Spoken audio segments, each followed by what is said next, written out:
आप देख रहे हैं श्रेय टीवी, आवाज आपकी, खबर हमारी।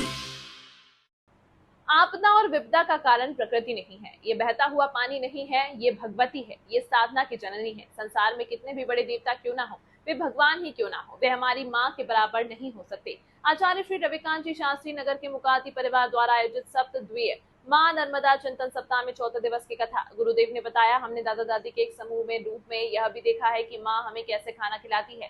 5 साल से हम चल रहे हैं, दौड़ रहे हैं और आत्मा की जागृति के लिए लगातार प्रार्थना कर रहे हैं। हमारी माँ के अलावा कोई और हमें इतना आभार नहीं दे सकता। इसलिए मैं हमेशा कहता हूँ कि मेरी माँ के बराबर कोई नहीं है। संसार में कितने भी बड़े देवता क्यों ना हो, वे भगवान क्यों ही ना हो, वे हमारी माँ के बराबर नहीं हो सकते। आज पानी की कीमत क्या हो गई है, पानी के लिए जतन शुरू हो गया है। आज 20 रुपए में 1 लीटर पानी मिल रहा है। आने वाले समय में क्या होगा ईश्वर जाने। मेरे गुरुदेव 4 वर्षों से मात्र नर्मदा जल पर हैं। दिन भर दौड़ते हैं, चलते हैं, वृक्षों की सेवा करते हैं। एक भक्त ने उनसे माँ नर्मदा की भक्ति पर प्रश्न ऐसा पूछा, क्या है कि आप इन्हें पूछते ही। गुरुदेव ने कहा, परीक्षा लेते हो। मैया के जल में हाथ डालकर मैया से बोला, मेरी परीक्षा है। हाथ निकला तो हीरे जवाहरात से भरी पोटली निकली। भक्त फिर भी नहीं माना, बोला यह तो दवा दी होगी। गुरुदेव बोले, जितने गहरे पानी में चाहो परीक्षा ले लो। श्रेय टीवी से राजीव गुप्ता की खास रिपोर्ट।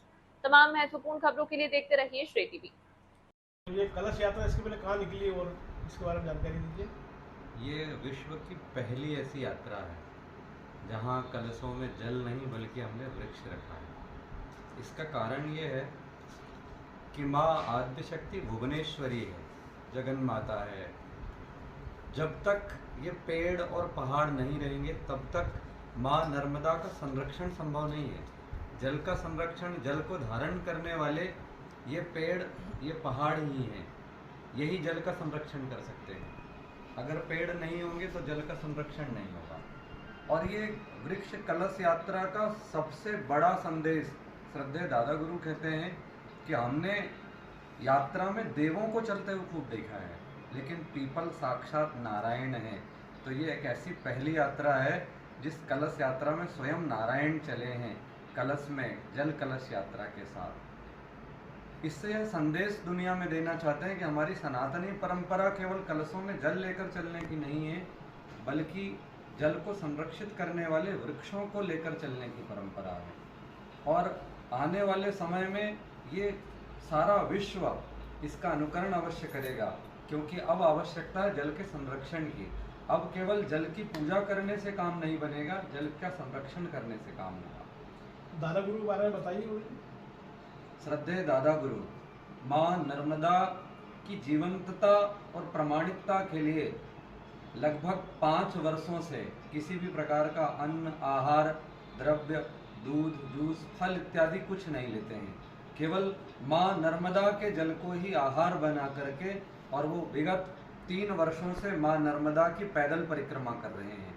और अन्य भी स्थानों में, अलग अलग प्रांतों में जाकर के माँ नर्मदा के प्रति जन जागृति का कार्य वो करते हैं।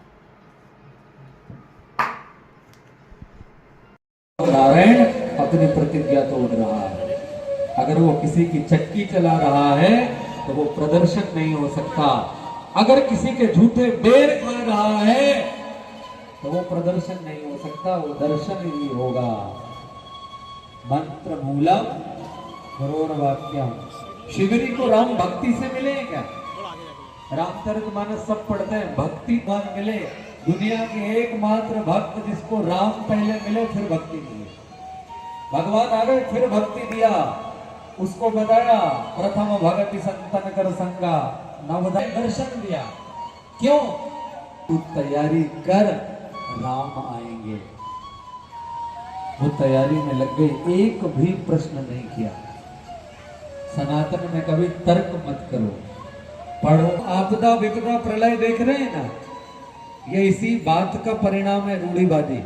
कल हम चर्चा कर रहे थे, उसी दिन ज्यादा हवा तूफान चलता है, उसी दिन बारिश आती है। तो कभी विचार किया ऐसा क्यों होता है? ऐसा इसलिए होता है क्योंकि जो विवाह से पूर्व कुल देवी का पूजन और पितृ का पूजन होता था, उसको हमने रूढ़िवादी समझकर उसको मान नहीं दे रहे हैं। ब्राह्मण आचार्य कोई विधि कराए तो उनको इशारा करते हैं, थोड़ा जल्दी निपटाओ, फोटो खिंचवाना है, थोड़ा जल्दी करो, गाड़ी आ गई, थोड़ा जल्दी करो, नाचना है, डीजे खड़ा है, उसका